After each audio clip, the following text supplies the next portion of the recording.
La industria que más ha crecido financieramente desde hace ya muchas décadas es la de la falsificación de productos.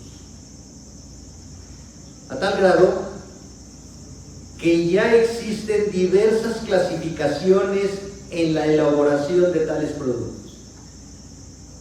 Los conocedores pueden distinguir lo que es una copia de un clon.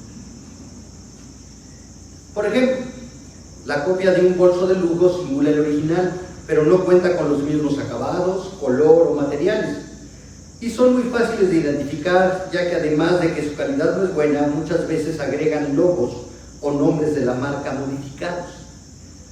Alguna vez en un mercado encontramos que vendían pans que decían ser de Dolce & Gabbana, pero la marca decía dulce y guayaba. Sí. Pero la gente lo compraba porque traía el logo. En tanto que el clon de un bolso se fabrica como los originales, se respeta el diseño, las medidas, cuenta con material, color, acabados y hasta grabados similares a la pieza original, que fácilmente se pueden confundir con un bolso original. Sin embargo, algo que caracteriza a los clones es que no llevan la marca, el sello del original.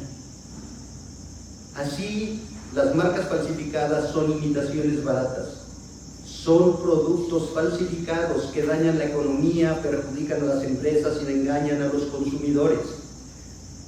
El Instituto Mexicano de la Propiedad Industrial y la Oficina de Patentes y Marcas de los Estados Unidos trabajan juntos en la campaña Elige el Original, para aumentar la conciencia pública sobre la de disminuir la demanda de productos falsificados tanto en México como en Estados Unidos. ¿Por qué? Porque el mundo se ha acostumbrado a vivir bajo la filosofía de lo mismo, pero más barato. Y el problema es que eso ha llegado a la iglesia. Hoy hay iglesias y hay personas que se conforman con lo mismo, pero más barato. ¿Por qué? Porque quieren ser malas copias o clones de genuinos creyentes. Malas copias o clones de la iglesia de Cristo. A lo largo de toda la historia de la vida de la iglesia, los falsos profetas y los falsos maestros son parte de la batalla que la iglesia ha tenido que pelear en toda época. En donde quiera que Dios establece la verdad, Satanás se esfuerza por sembrar falsificación, mentiras y error. Y esto lo podemos ver desde el Edén. Dios dijo su verdad a Adán y Eva, pero Satanás torció la escritura, sedujo a Eva y la llevó a pecar. Podemos ver que en el Antiguo Testamento estaban los profetas de Dios que proclamaban la verdad de Dios, pero también había los falsos profetas que torcían las escrituras. Y eso ha existido durante todo el tiempo de la iglesia. En 1 Timoteo, que es la epístola que estamos estudiando, se nos recuerda, ahí en el capítulo 4, versículo 1, que espíritus engañadores están sueltos en la iglesia. Y le llama Pablo enseñando doctrinas de demonios. ¿Qué significa esto? Que los falsos son hijos de Satanás. Enseñan mentiras. Su padre no es Dios, su padre es el diablo.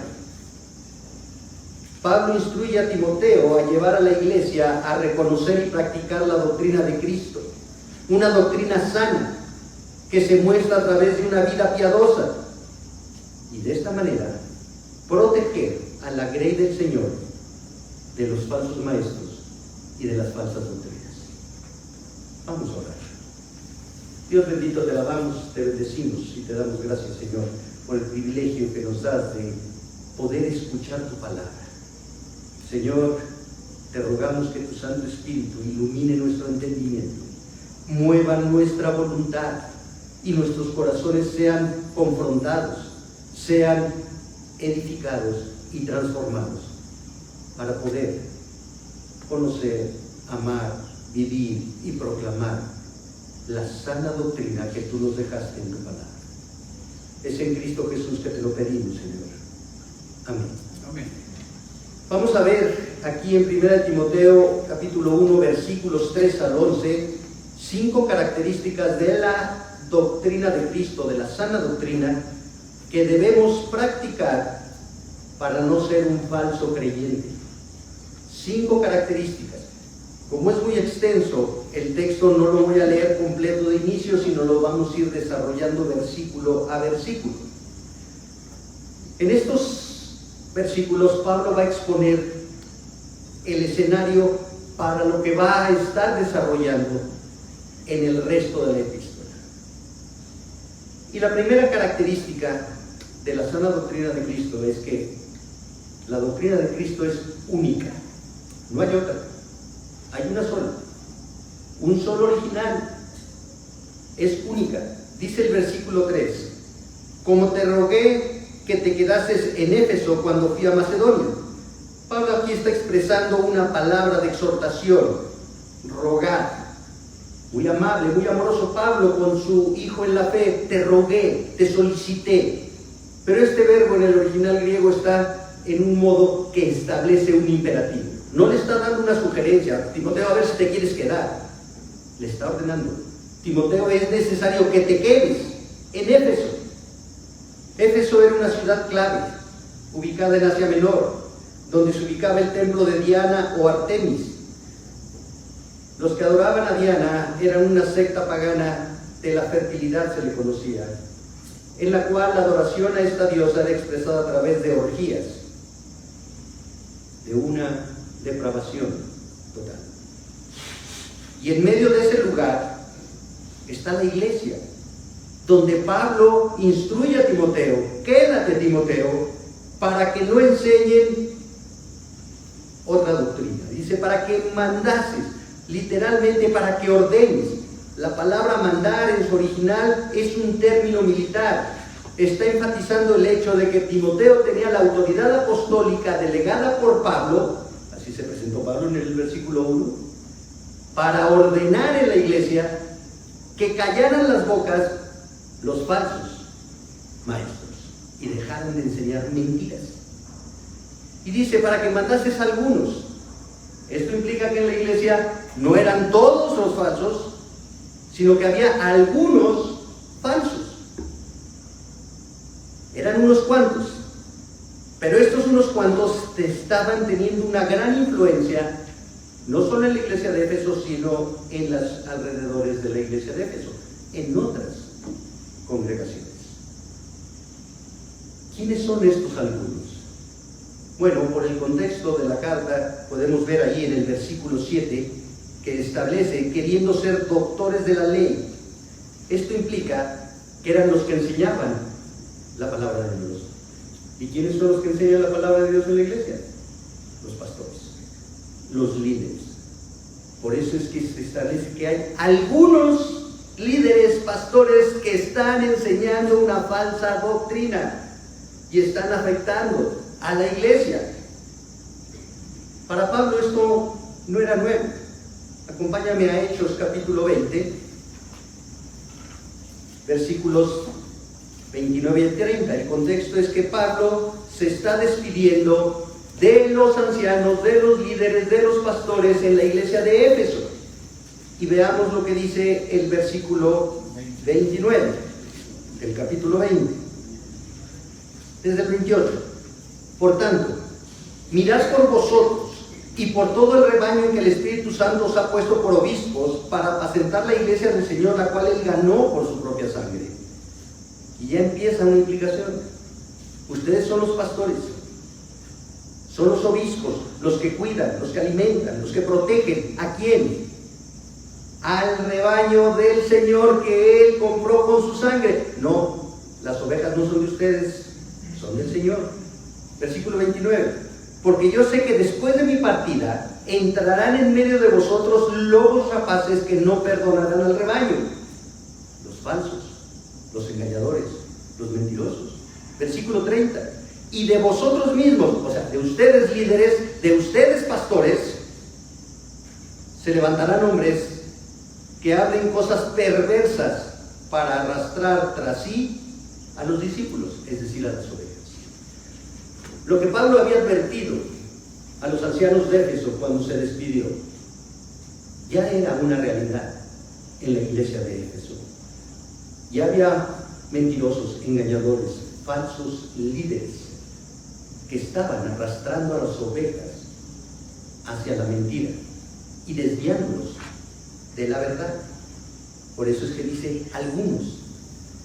Y esos algunos, Pablo le dice, manda, ordena que no enseñen diferente doctrina. Y aquí para nosotros tenemos 3 palabras en nuestro castellano: enseñen diferente doctrina. Bueno, en el griego es una sola: heterodidascaleo. Con eso Pablo está indicando una doctrina diversa. ¿Diversa a cuál? Bueno, si recordamos cómo inicia la iglesia en Éfeso, Pablo, allí en el capítulo 20 de Hechos, establece que durante 3 años les ha compartido todo el consejo de Dios, de día y de noche, con lágrimas. 3 años instruyéndolos en la sana doctrina. Pero ahora están enseñando algo que es diferente a la sana doctrina. Es una doctrina que no es de Cristo. Estos pastores habían torcido y pervertido el evangelio de Cristo, la santa palabra de Dios. ¿Cómo la torcían? Bueno, sigue el versículo diciendo, versículo 4, ni presten atención a fábulas, literalmente a mitos, de ahí leyendas e historias que son inventadas por hombres, por espíritus engañadores, literalmente doctrinas de demonios. Han torcido la escritura porque han mezclado la palabra de Dios con ritos, con costumbres, con tradiciones, con leyendas humanas. Y están adulterando la palabra de Dios. La están mezclando la palabra de Dios. Sí, un poquito de palabra de Dios para que no se vea que es una mentira total y real. Pero alteras la santa palabra de Dios y lo que dice son puras mentiras. Así fue Satanás en el Edén, con que Dios os ha dicho. Así fue Satanás con Jesús en el desierto cuando lo tentó. Si eres hijo de Dios, a ver, dile a tu padre que te salve, convierte estas piedras en pan. Y Jesús contestaba con la palabra. Satanás la tuerce. Y los falsos son hijos de Satanás que tuercen la palabra de Dios. ¿Con qué? Con ritos y con mandamientos de hombres, como lo vamos a ver. Con genealogías interminables. Los judíos les encantaba hacer los árboles genealógicos. No, este es hijo de este, de este, de este, de este, de este, de este. ¿Y qué sirve eso? De nada. Las genealogías que vienen en la Biblia, en Mateo, en Lucas, tienen el propósito de mostrar la línea mesiánica por la cual vendría la simiente prometida en Génesis 3:15.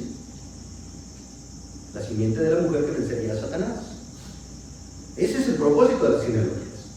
Pero aquí, estos falsos quieren establecer por genealogías la autoridad de tradiciones humanas. No es que mi padre así lo hacía.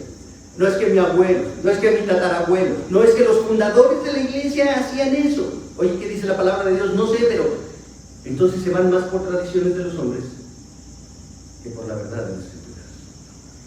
Hermanos, las denominaciones las creó el hombre. Y es muy triste, porque hay muchos que se aferran a las tradiciones denominacionales y no a la palabra de Dios. ¿Y qué ocasionaba esto? Acarrean disputas, más bien que edificación de Dios, que es por fe. Así te encargo ahora. Y es muy importante aquí.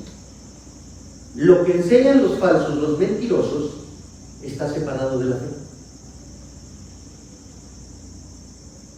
Buscan a través de ritos, tradiciones, costumbres y mandamientos de hombres la salvación, pero niegan la fe salvadora, la fe que depende de Cristo. Ellos siguen ensimismados en que se requieren hacer obras, ritos, para obtener la salvación. Y niegan la fe. Y acarrean disputas, pleitos. ¿Cómo describe Pablo a estos falsos y las situaciones que los rodean? Ve allí al capítulo 4, versículos 1 al 3. Pero el Espíritu dice claramente que en los postreros tiempos algunos apostatarán de la fe, escuchando a espíritus engañadores y a doctrinas de demonios, por la hipocresía de mentirosos que, teniendo cauterizada la conciencia, prohibirán casarse y mandarán abstenerse de alimentos que Dios creó, para que con acción de gracias participasen de ellos los creyentes y los que han conocido la verdad. Seguían que sí, los falsos maestros en Éfeso querían seguir controlando la vida y la dieta de los creyentes, cuando el pacto de gracia inaugurado por Jesús en la cruz quitó las restricciones alimentarias. El pacto mosaico, que es el que están tratando aquí de establecer, mezclándolo con el nuevo pacto, prohibía ciertos alimentos, pero hoy ya no está vigente esa solución. Ya no está vigente, porque el reino de Dios no es comida ni bebida, sino justicia, paz y gozo, dice Pablo en Romanos. Y después en el capítulo 6, versículos 3 al 5, podemos leer aquí en esta misma epístola: si alguno enseña otra cosa y no se conforma a las sanas palabras de nuestro Señor Jesucristo, ahí está la doctrina de Cristo, y a la doctrina que es conforme a la piedad, está envanecido. Nada sabe y delira acerca de cuestiones y contiendas de palabras, de las cuales nacen envidias, pleitos, blasfemias, malas sospechas, disputas necias de hombres corruptos de entendimiento y privados de la verdad, que toman la piedad como fuente de ganancia. Y Pablo le dice a Timoteo: apártate de ellos, apártate de los falsos y de los mentirosos. Crean problemas. La herejía de los falsos pastores es contraria al evangelio de la fe salvadora, y como toda religión falsa, es un sistema legalista de justicia por obras y no por fe. La doctrina de Cristo es única, no está alterada, adulterada o mezclada con ritos y con tradiciones de los hombres. La doctrina de Cristo es única, es la revelación de Dios para salvación. Y la doctrina de Cristo no crea discusiones ni contiendas, genera paz, porque es un Dios de paz. Segunda característica, la meta de la doctrina de Cristo. Versículo 5. Pues el propósito de este mandamiento, ¿cuál mandamiento? El de que te quedaras en Éfeso para que ordenes que no se enseñe otra doctrina. Es el amor nacido de corazón limpio y de buena conciencia y de fe no fingida. Timoteo, tienes que entender que el propósito de lo que te estoy ordenando es que en la iglesia haya amor, no contiendas, no discusiones, no vana palabrería, no divisiones.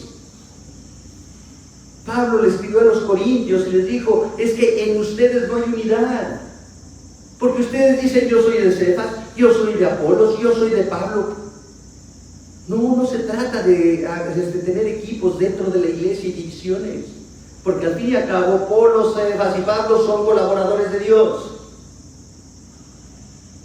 pero no haya desunión en la iglesia, sino amor. ¿Cuál amor?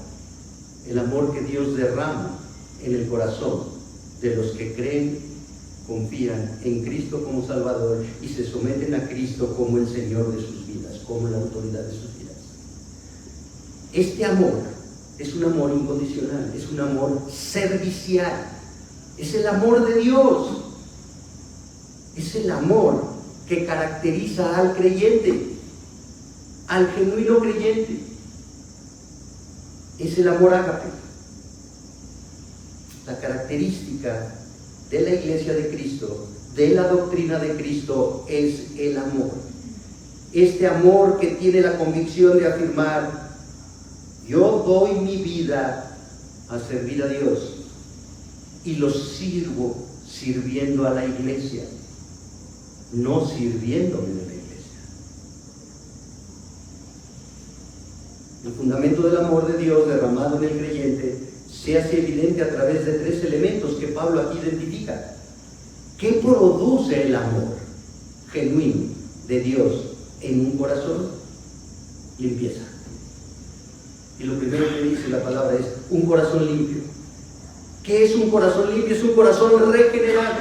Es un corazón de carne. Es un corazón que ha sido transformado por la gracia de Jesucristo, por el perdón de los pecados. Es un corazón que no solo está lleno de la palabra de Dios, porque los falsos están llenos de la palabra de Dios, pero su corazón no ha sido regenerado, porque no son hijos de Dios, son hijos del diablo.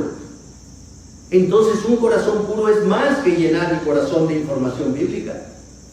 Un corazón puro es un corazón transformado, que se somete a la autoridad de la palabra. Es un corazón que busca lo de Dios, no lo propio. Es un corazón puro que refleja la doctrina de Cristo, que anhela agradar a Dios. Un corazón que rechaza el pecado, la mentira, el engaño, porque sabe que está ofendiendo a Dios. No es un corazón perfecto, pero es un corazón que reconoce cuando peca y confiesa el pecado y se aparta de él y lucha por mantenerse en esa pureza a la cual Dios le llamó cuando transformó ese corazón. Una buena conciencia. ¿Qué es la conciencia? Bueno, la conciencia es el juez que Dios ha colocado entre los seres humanos, creyentes y no creyentes. Dios estableció una conciencia. Allí en Romanos 2 establece que aquellos que no tienen ley van a ser juzgados por su conciencia. Por su conciencia, porque Dios ha puesto en el hombre la conciencia, y todo hombre sabe lo que es correcto de lo incorrecto. Todo. El más vil de los pecadores sabe lo que es correcto de lo incorrecto. Pero el corazón puro traspasa la conciencia. La conciencia está ligada a la mente. Un corazón puro, transformado, va a transformar la mente. Pablo dice en Romanos 12, 1 y 2: por las misericordias de Dios, preséntense como sacrificio vivo. No se conformen a este mundo. No tomen la filosofía de este mundo. Renueven su mente con la palabra de Dios, para que puedan adorar a Dios con la mente, con el corazón. La conciencia, una buena conciencia, es producto de un corazón puro. Pablo dijo en Hechos 24:16: y por esto procuro tener siempre una conciencia sin ofensa ante Dios y ante los hombres. Hay que examinarnos. ¿Cómo está nuestra conciencia? ¿Cómo está nuestro corazón? Porque Pablo le escribe a Tito, y vemos en Tito 1:15: todas las cosas son puras para los puros, mas para los corrompidos e incrédulos nada les es puro, pues hasta su mente y su conciencia están corrompidas. ¿No les duele pecar? ¿Se autoengañan? ¿Están en la iglesia pero no son de la iglesia? Su conciencia la caracteriza. No soy tan malo como.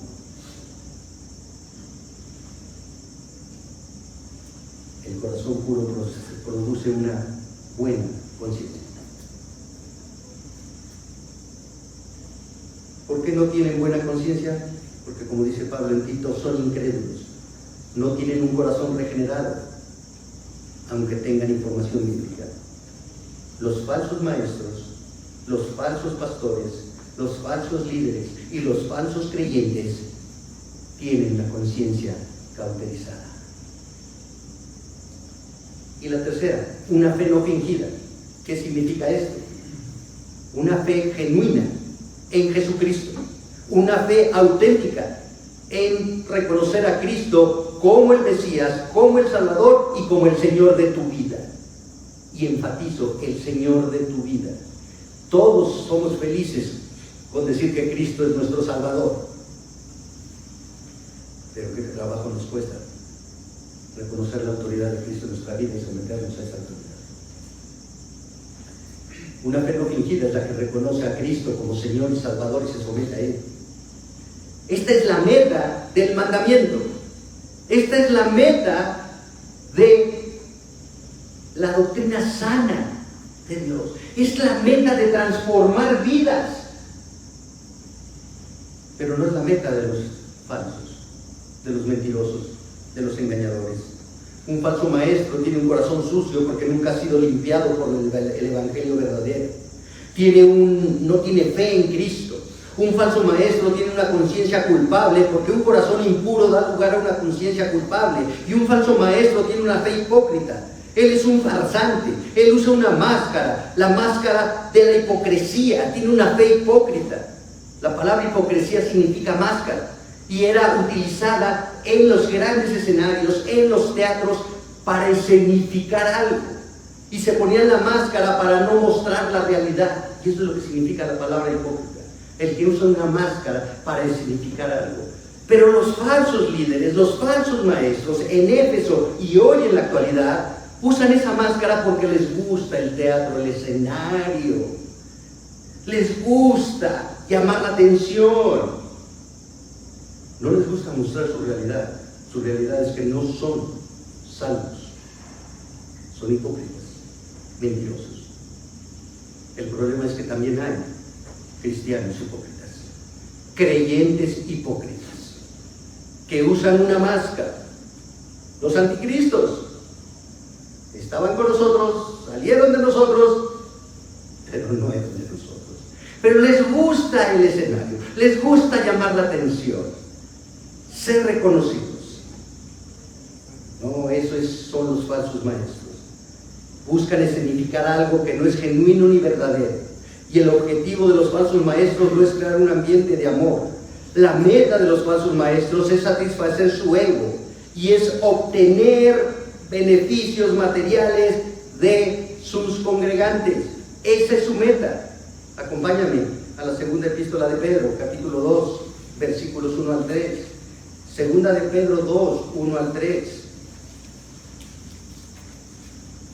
Pero hubo también falsos profetas entre el pueblo, como habrá entre vosotros falsos maestros, que introducirán encubiertamente herejías destructoras y aún negarán al Señor que los rescató, atrayendo sobre sí mismos destrucción repentina. Y muchos seguirán sus disoluciones, por causa de las cuales el camino de la verdad será blasfemado. Y por avaricia harán mercadería de vosotros con palabras fingidas. Sobre los tales, ya de largo tiempo, la condenación no se tarda y su perdición no se duerme. Van a hacer mercadería de las ovejas, van a esquilmar a las ovejas, van a usar a las ovejas, porque los falsos quieren ser reconocidos ellos. No quieren llevar a la gente a Cristo, los quieren llevar a ellos mismos, a ser adorados ellos por las ovejas del Señor. Versículo 6. De las cuales cosas, desviándose algunos, se apartaron a vana palabrería.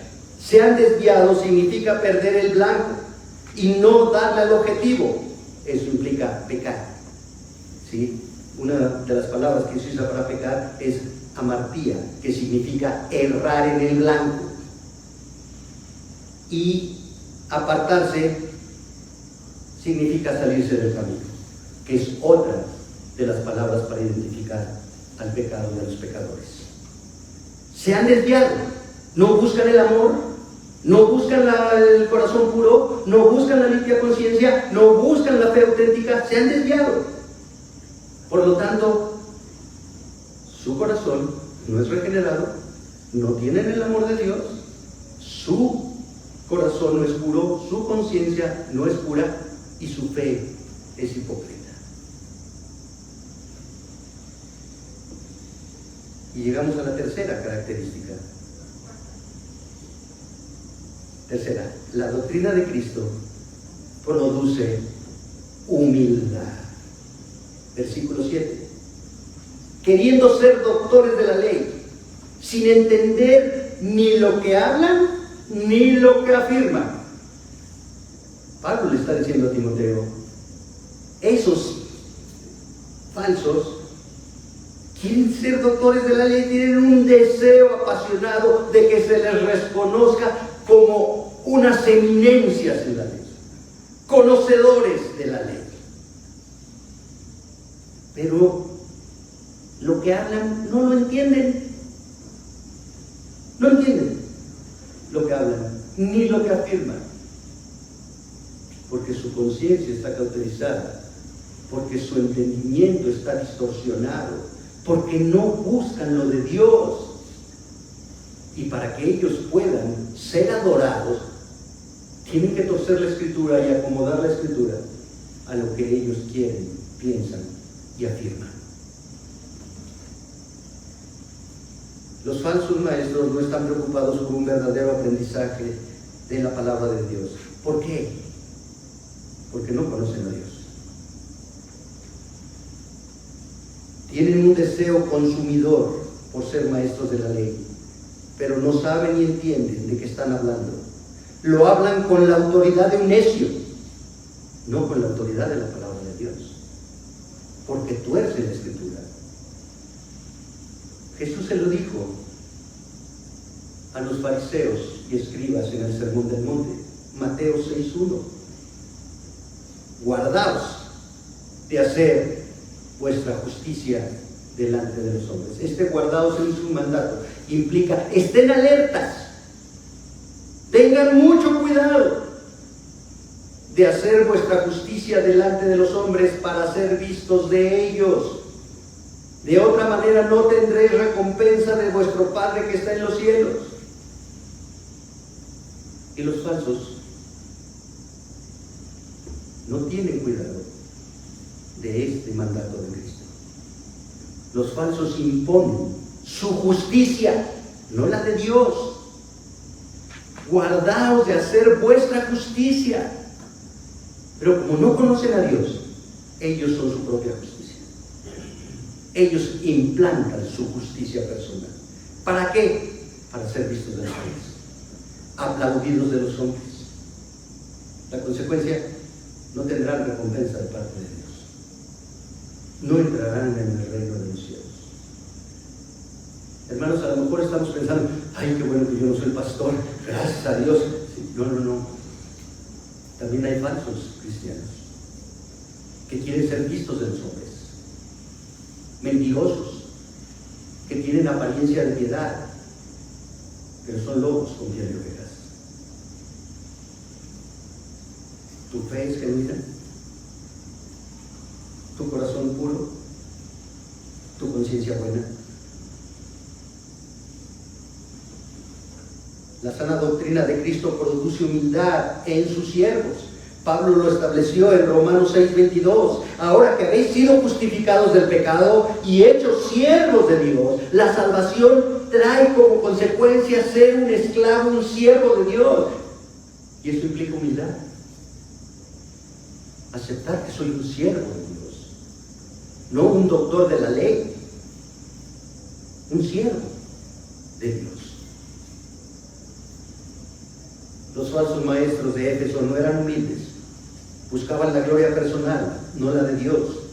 Los falsos pastores son establecidos generalmente por otros falsos maestros. ¿Cuántas veces hemos escuchado? Y bueno, tristemente yo lo he escuchado hasta en los seminarios teológicos. ¿Por qué eres pastor? Porque vino un profeta que me dijo, tú vas a ser pastor. Y desde entonces pues soy pastor. En primer lugar, no hay profetas. Ese profeta es un mentiroso. En segundo lugar, tú le creíste la mentira a un mentiroso. Y no has entendido, porque no conoces a Dios ni conoces su palabra, que el pastorado es un llamado de Dios, no una autoimposición a ser pastor. De tal manera que todos esos son unos autoimpuestos. Los falsos líderes se autoimponen, jamás fueron examinados bíblicamente. Lo vamos a ver cuando lleguemos al capítulo 3 de esta epístola, el carácter del pastor. Pero estos falsos se autoimponen, no son puestos por otros falsos, y jamás se examinaron bíblicamente si cubrían los requisitos, las demandas de Dios para este liderazgo. Jamás rindieron una explicación. Pueden ser hombres con capacidades, aún con un carisma natural, pero el Espíritu Santo no los ha hecho pastores. La mayoría de líderes que se autoimponen se consideran dueños de sus iglesias. Los falsos maestros son controladores. Le dicen a las personas qué deben pensar, hacer, qué no hacer. Hablan más del amor de Dios que de la justicia de Dios, que de la santidad de Dios, que de la disciplina de Dios.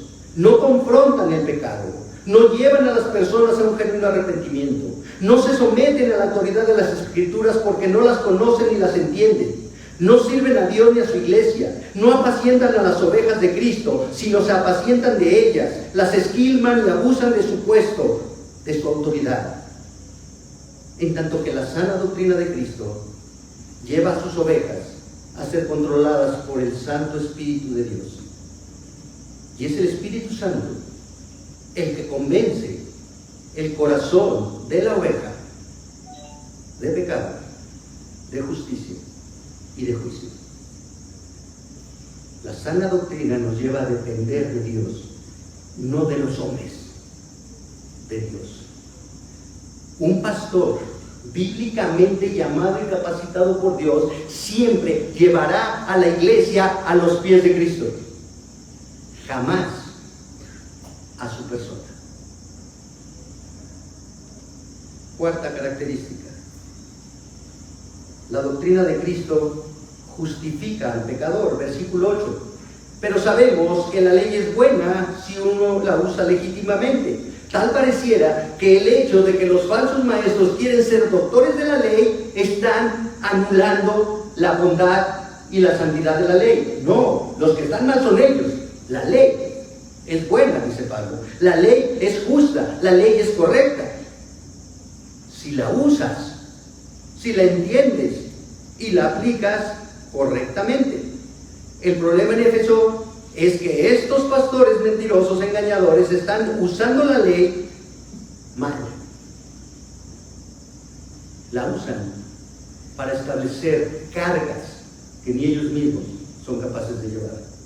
Y eso Jesús se lo dijo a los fariseos. Ustedes ponen cargas en la gente que ni ustedes son capaces de llevar, y no entran ustedes al cielo ni dejan entrar. Y eso es lo que hacen los falsos maestros: ritos y cargas. Wow. Tuve el testimonio de un hermano que estaba en una iglesia, sí, donde le exigían estar todos los días y más los domingos en la iglesia. En una ocasión le enfermó su suegro, y su suegro vivía en Cuernavaca, o vive en Cuernavaca, y tuvo que llevar a su esposa a ver a su papá. Y le habló al pastor y le dijo: oye, mañana domingo no puedo ir a la iglesia, estoy aquí atendiendo, te pido oración por mi suegro. Y el pastor le dijo: no, tu responsabilidad es estar en la iglesia.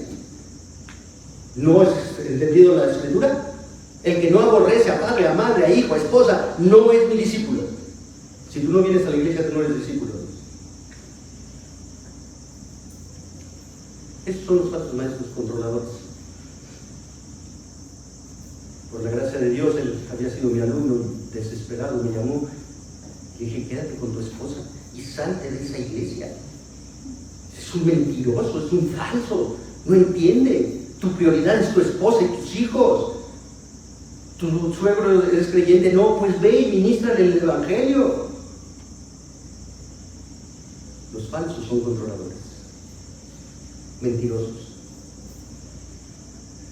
Enseñan que es con ritos, no con la gracia de Dios, la salvación. Ellos niegan a Cristo, su gracia, su ministerio. Ellos establecen que solo se puede llegar a la salvación por méritos propios, por obras, no por gracia. Pablo dice, la ley es buena, pero ¿cuál es el propósito de la ley? Bueno, la ley tiene 4 propósitos. 1, muestra la pecaminosidad del hombre. Pablo dice en Romanos, por la ley conocí el pecado. Yo no conocía que la avaricia era pecado, pero cuando la ley dice no seas avaro, entonces entendí que era pecado. La ley muestra lo que es el hombre, la pecaminosidad del hombre. La ley muestra la imposibilidad del hombre de llegar a Dios por méritos propios. La ley muestra la necesidad de un Salvador. La ley muestra que solo Cristo es el Salvador.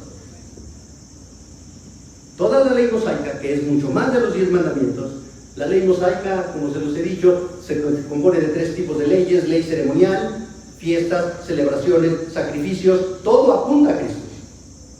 La ley moral, los 10 mandamientos están divididos en 2 partes, y aquí lo vamos a ver. Los primeros 4 hablan de la relación de la persona con Dios, y los otros 6 la relación entre las personas. Y la ley civil, que era como se relacionaban los judíos. Entonces, la ley es buena. Pablo dice en Romanos 3, 19 y 20, pero sabemos que todo lo que la ley dice, lo dice a los que están bajo la ley, para que toda boca se cierre y todo el mundo quede bajo el juicio de Dios, ya que por las obras de la ley ningún ser humano será justificado delante de él, porque por medio de la ley es el conocimiento del pecado. Los falsos maestros mezclan los pactos. No han entendido, porque no son de Dios, que el pacto mosaico terminó cuando Cristo estuvo en la cruz. Y en la cruz Cristo inauguró el pacto de gracia. El pacto mosaico era un pacto de obras. Deuteronomio 28 y 29, léanlo. El pacto de gracia es un pacto de bendiciones espirituales. Efesios 1, del 3 al 14. Pero ellos mezclan. Quito la gracia y mantengo los ritos y las obras. No, no puedes comer esto. No, no puedes hacer aquello. Tienes que dar diezmo. Ni siquiera saben lo que es el diezmo. Si tienes que dar diezmo, sí. Y mezcla. La ley es buena porque proviene de Dios, y Dios es bueno. El propósito de la ley es mostrar la pecaminosidad del hombre y la necesidad de un Salvador en Cristo Jesús. La ley apunta al Evangelio de Cristo. La ley es buena, pero no puede ser tratada como el Evangelio. Versículo 9. Conociendo esto, que la ley no fue dada para el justo, sino para los transgresores y los obedientes, para los impíos y pecadores, para los irreverentes y profanos, para los parricidas y matricidas, para los homicidas, para los fornicarios, para los sodomitas, para los secuestradores, para los mentirosos y perjuros. Entonces, si la ley muestra la pecaminosidad, Pablo aquí está exponiendo en esta lista los 10 mandamientos. Podemos ver en los primeros 3 pares que señala Pablo: transgresores y desobedientes, impíos y pecadores, irreverentes y profanos, que está señalando la relación que tiene la persona con Dios. Y si los falsos no tienen reverencia a la palabra de Dios, ellos caen allí. Son irreverentes y profanos. Todo aquel que no se somete y no respeta la autoridad de la palabra de Dios es un irreverente delante de Dios, más el que la enseña. Y después empieza con parricidas y matricidas. No honran al padre ni a los padres. Homicidas, le llaman fatuo, necio a su hermano, ya eres responsable de homicidio. Los fornicarios, si tú deseas a una persona, no solo el hombre a la mujer, sino la mujer también al hombre, que no es tu esposo o tu esposa, ya caíste en esto. Sodomitas, secuestradores y mentirosos. Aquí habla de los 6 últimos mandamientos del pecado.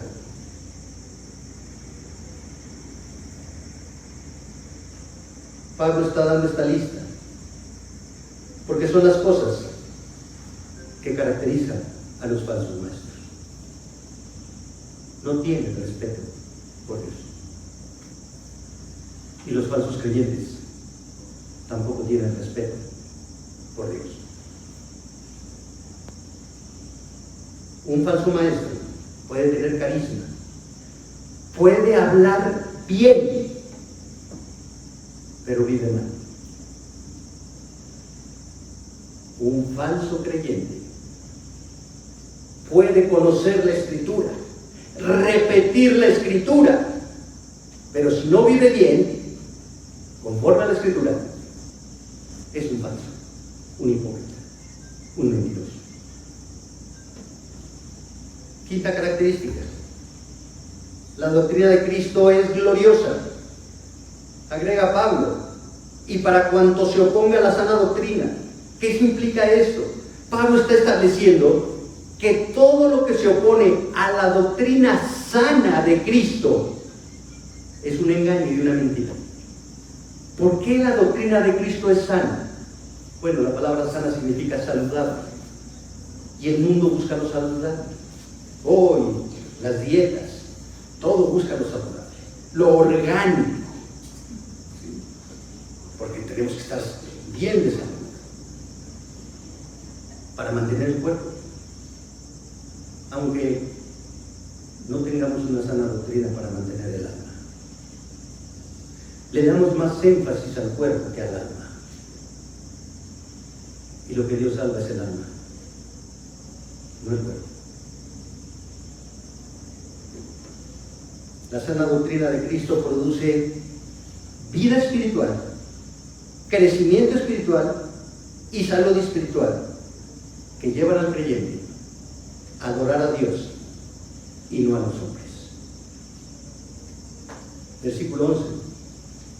Según el glorioso evangelio del Dios bendito, que a mí me ha sido encomendado.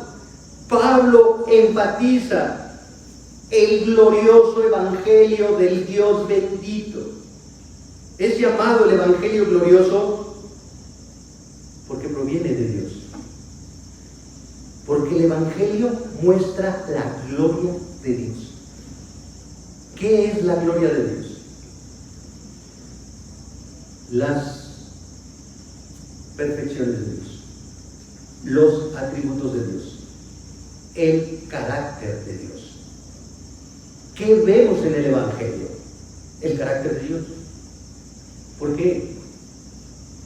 Porque el evangelio nos muestra que somos pecadores. Jesús es el evangelio hecho carne. Y Jesús dijo y fue profetizado que viene a salvar a los pecadores. No viene por los justos, viene por los pecadores. El evangelio muestra el pecado, pero el evangelio muestra el Salvador. Y el evangelio muestra que el Salvador perdona pecados y da vida eterna. El evangelio muestra la pecaminosidad del hombre, pero muestra la santidad de Dios, la misericordia de Dios, el perdón de Dios, el amor de Dios, la justicia de Dios. Por eso el evangelio es glorioso, porque no está mezclado con tradiciones, ritos de los hombres.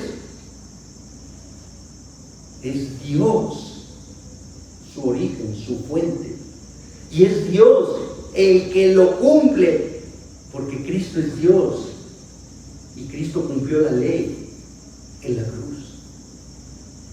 El evangelio es glorioso, pero los falsos no atienden al evangelio, no se someten al evangelio.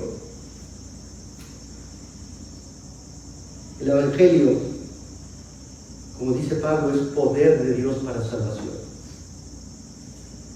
El genuino creyente, el genuino pastor, no se avergüenza del evangelio.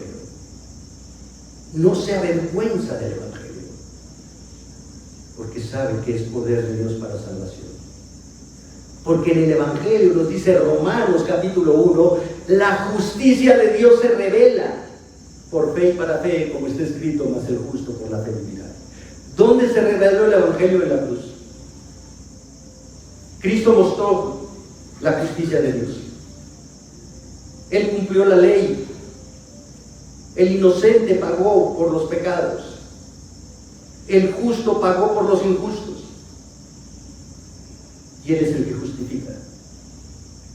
Pero también Pablo dice en Romanos que quien desecha el Evangelio, entonces la ira de Dios se revela desde el cielo contra toda impiedad e injusticia de los hombres que detienen con injusticia la verdad de Dios. Los falsos maestros, los falsos creyentes, detienen con injusticia la verdad del Evangelio y son merecedores de la ira de Dios. Y si no se arrepienten, lo único que hacen es acumular ira para el día de la ira del santo juicio de Dios. Qué tremendas palabras. Pablo le está diciendo a Timoteo: tienes que cuidar el Evangelio, tienes que proteger a las ovejas del Señor con el Evangelio, porque el Evangelio es glorioso.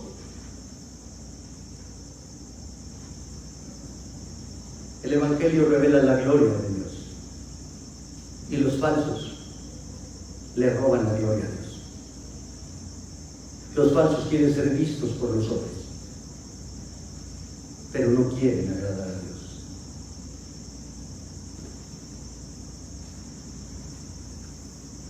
La responsabilidad de cada persona en la iglesia es seguir el ejemplo de los de Berea.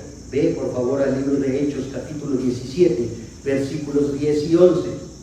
Hechos 17, versículos 10 y 11. Y esa es la responsabilidad de las ovejas. Y les voy a leer la Nueva Traducción Viviente que nos aclara más las palabras. Versículo 10. Esa misma noche, los creyentes enviaron a Pablo y a Silas a Berea. Cuando llegaron allí, fueron a la sinagoga judía. Los de Berea tenían una mentalidad más abierta que los de Tesalónica y escucharon con entusiasmo el mensaje de Pablo. Día tras día examinaban las Escrituras para ver si Pablo y Silas enseñaban la verdad. Sí, es responsabilidad del pastor enseñar la verdad, pero es responsabilidad de la congregación conocer la verdad, para saber si lo que se dice desde el púlpito es la verdad. ¿Cuál es el problema? Que la iglesia no lee la Biblia, la iglesia no escudriña las Escrituras y la iglesia cree que todo lo que se dice desde el púlpito es verdad. Y así son seducidos y cautivados por las mentiras de los falsos. De los falsos. Entonces hay una responsabilidad en la iglesia. La responsabilidad del pastor de predicar la verdad y la responsabilidad del congregante de conocer la verdad para ajustar su corazón a la verdad. Entendemos que no conformar nuestros corazones a la verdad de Cristo, a su sana doctrina, es caer en una religión falsa que no puede transformar el corazón ni generar salvación eterna. Entendemos que el amor genuino del que se habla aquí, de un corazón puro, de una buena conciencia y de una fe no fingida, solo se puede obtener a través de la gracia de Cristo, que es el que transforma al pecador.